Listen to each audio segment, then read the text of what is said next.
18 फरवरी 2026 को मध्य प्रदेश के उप मुख्यमंत्री जगदीश देवड़ा ने विधानसभा परिसर भोपाल में वार्षिक बजट प्रस्तुतिकरण के बाद सभा कक्ष में पत्रकारों को संबोधित करते हुए कहा कि वर्ष 2026-27 का बजट राज्य के समग्र विकास का मार्ग प्रशस्त करने वाला ऐतिहासिक बजट है। उन्होंने कहा कि ये बजट सभी वर्गों को साथ लेकर कदम दर कदम आगे बढ़ने के संकल्प का सशक्त प्रमाण है। देवड़ा ने स्पष्ट किया कि बजट में केंद्र सरकार के मूल मंत्र ज्ञान, गरीब, युवा, अन्नदाता और नारी को प्राथमिकता दी गई है। गरीबों के लिए सामाजिक सुरक्षा योजनाओं का विस्तार, युवाओं के लिए रोजगार एवं कौशल विकास के नए अवसर, किसानों के लिए आधुनिक कृषि सुविधाएं और महिलाओं की सशक्तिकरण के लिए विशेष प्रावधान इस बजट की प्रमुख विशेषताएं हैं। उन्होंने बताया कि औद्योगिक गतिविधियों को गति देने के लिए निवेश को प्रोत्साहन, आधारभूत संरचना के विस्तार और व्यापार सुगमता पर विशेष जोर दिया गया है। साथ ही शिक्षा, स्वास्थ्य और डिजिटल सेवाओं के क्षेत्र में नवाचार को बढ़ावा देकर प्रदेश को आत्मनिर्भर बनाने की दिशा में ठोस कदम उठाए गए हैं। उप मुख्यमंत्री ने कहा कि ये बजट केवल आंकड़ों का दस्तावेज नहीं बल्कि विकसित और समृद्ध मध्य प्रदेश के निर्माण का रोड मैप है। इसमें गांव, गरीब, किसान, युवा और महिला सभी के जीवन स्तर को ऊंचा उठाने का स्पष्ट विजन परिलक्षित होता है। उन्होंने विश्वास जताया कि संतुलित और समावेशी बजट से मध्य प्रदेश विकास की नई ऊंचाइयों को छुएगा और आमजन के जीवन में सकारात्मक बदलाव लाएगा। सभागार में उपस्थित सभी प्रिंट मीडिया, इलेक्ट्रॉनिक मीडिया के हमारे सभी सम्मानीय साथी, मंच पर उपस्थित मेरे साथ में बैठे एसीएस वित्त आदरणीय मनीष रस्तोगी जी, लोकेश जी, मीणा जी और भी हमारे सब सहयोगी साथी, वित्त विभाग के सभी अधिकारी, उपस्थित साथियों, मध्य प्रदेश भारतीय जनता पार्टी की सरकार और सरकार के मुखिया यशस्वी मुख्यमंत्री डॉक्टर मोहन यादव जी के नेतृत्व में आज मध्य प्रदेश सरकार का वर्ष 2026-27 का यह बजट आज विधानसभा में प्रस्तुत हुआ है। मैं मुख्यमंत्री जी को भी, प्रदेश की जनता को भी, आपको भी, सबको बधाई देना चाहता हूं। बजट से बड़ी आशाएं होती है आम जनता को भी, सभी वर्गों को, और इसलिए पहले भी जब बजट प्रस्तुत हुए हैं तो हमारा यह प्रयास रहा कि जनता की भावनाओं का सम्मान होना चाहिए, जनता से सुझाव आमंत्रित करना चाहिए। हमने इस बजट में भी आम जनता से सुझाव आमंत्रित किए थे। बड़ी संख्या में सुझाव आए हैं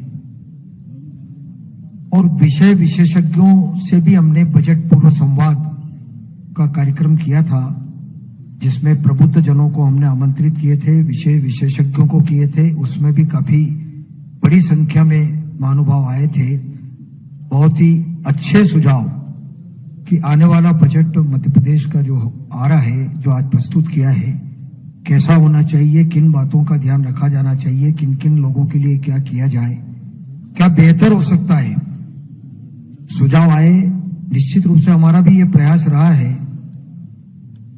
कि जो भी ऐसे सुझाव जो बजट में सम्मिलित करने जैसे होते हैं, उनको हमने सम्मिलित किए भी हैं।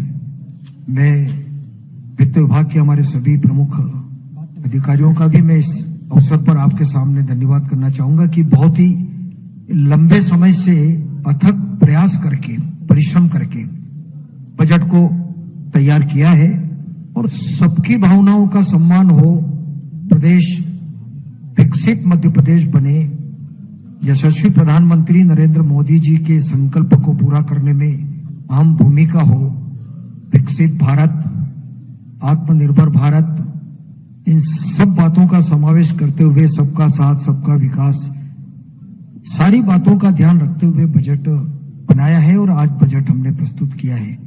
जनता का बजट है, जनता के लिए है और पूरी तरह से जनता को समर्पित है।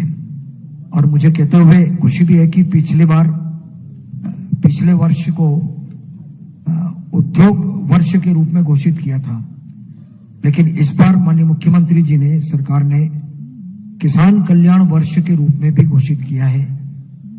तो हमने विशेष बजट में किसानों की समृद्धि के लिए उत्पादन का मूल्य ठीक मिले, सारी बातों का ध्यान रखते हुए हमने बजट में प्रावधान किए हैं। मैं एक बार और आप सबको भी बधाई देता हूं, क्योंकि आपके माध्यम से ही सब कुछ होता है, जनता तक बात पहुंचती है। और मोदी जी ने जो 4 आधार स्तंभ बताए हैं, ज्ञान, जिसमें गरीब, युवा, अन्नदाता, नारी शक्ति और गरीब, ऐसे 4 स्तंभ बताए, चारों का भी हमने विशेष तौर से ध्यान रखा है। और कोशिश हमने ये की है कि सर्वस्पर्शी बजट हो, गांव, गरीब, किसान, मजदूर, महिलाएं, सभी वर्ग का ध्यान इसमें रखा जाए। जितनी योजनाएं गरीब कल्याण की चल रही है उनको भी निरंतर जारी रख करके वो भी हम काम करें।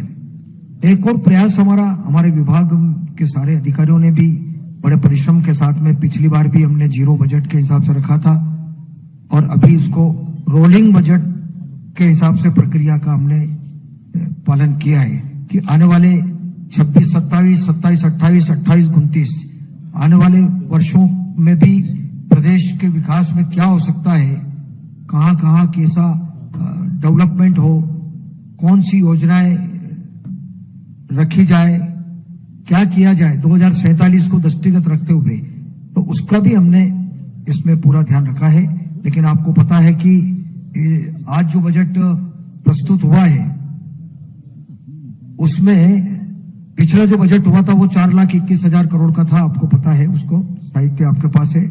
लेकिन इस बार 4,38,317 करोड़ का ये बजट हुआ है, जिसमें राजस्व व्यय 3,08,658 करोड़ का और कुल पूंजीगत व्यय इसमें 80,266 करोड़ का। इस प्रकार से हमने ये प्रावधान किए हैं। और कुछ विभागों को जहां आवश्यकता है और कुछ महत्वपूर्ण जहां जनता से जुड़े हुए काम है, उनमें हमने ग्रामीण विकास विभाग में 37% की वृद्धि की, हमने नगरीय विकास एवं आवास विभाग में हमने 16% की वृद्धि की, महिला बाल विकास में हमने 26% की, राजस्व विभाग में 43%, स्कूल शिक्षा में हमने 11% की वृद्धि की है। तो इस प्रकार से जो महत्वपूर्ण कुछ काम थे, हेल्थ के क्षेत्र में भी हमने 23,747 करोड़ का हमने प्रावधान किया बजट में। चूंकि कृषि एवं संबद्ध क्षेत्र में 88,910 करोड़ का, कृषि एवं संबद्ध क्षेत्र के गैर बस्ती स्रोतों को सम्मिलित करते हुए हमने 1,15,000 करोड़ का। वैसे मैंने सारी बातें अभी बजट भाषण में की है, लेकिन कुछ प्रमुख योजनाओं में जो प्रावधान किया है, लाडली बहना योजना, इसमें लगभग 23,800 करोड़ का, और बीबीजी रामजी योजना में लगभग 10,400 करोड़ का, मुख्यमंत्री किसान कल्याण योजना में लगभग 5,500 करोड़ का, राष्ट्रीय स्वास्थ्य मिशन में लगभग 4,600 करोड़ का, सिंहस्थ का आयोजन आपको पता है कि 2028 में सिंहस्थ का आयोजन होगा, उसमें लगभग 3,000 करोड़ का प्रावधान हमने किया। और कुछ नई योजनाएं हैं जिनमें हमने प्रावधान किए। द्वारका योजना अगले 3 वर्षों में 5,000 करोड़ का निवेश होगा। स्वामित्व योजना में लगभग 3,800 करोड़, यशोदा दुग्ध प्रदाय योजना में 700 करोड़ का। इस प्रकार हमने कुछ प्रावधान हमने किए हैं।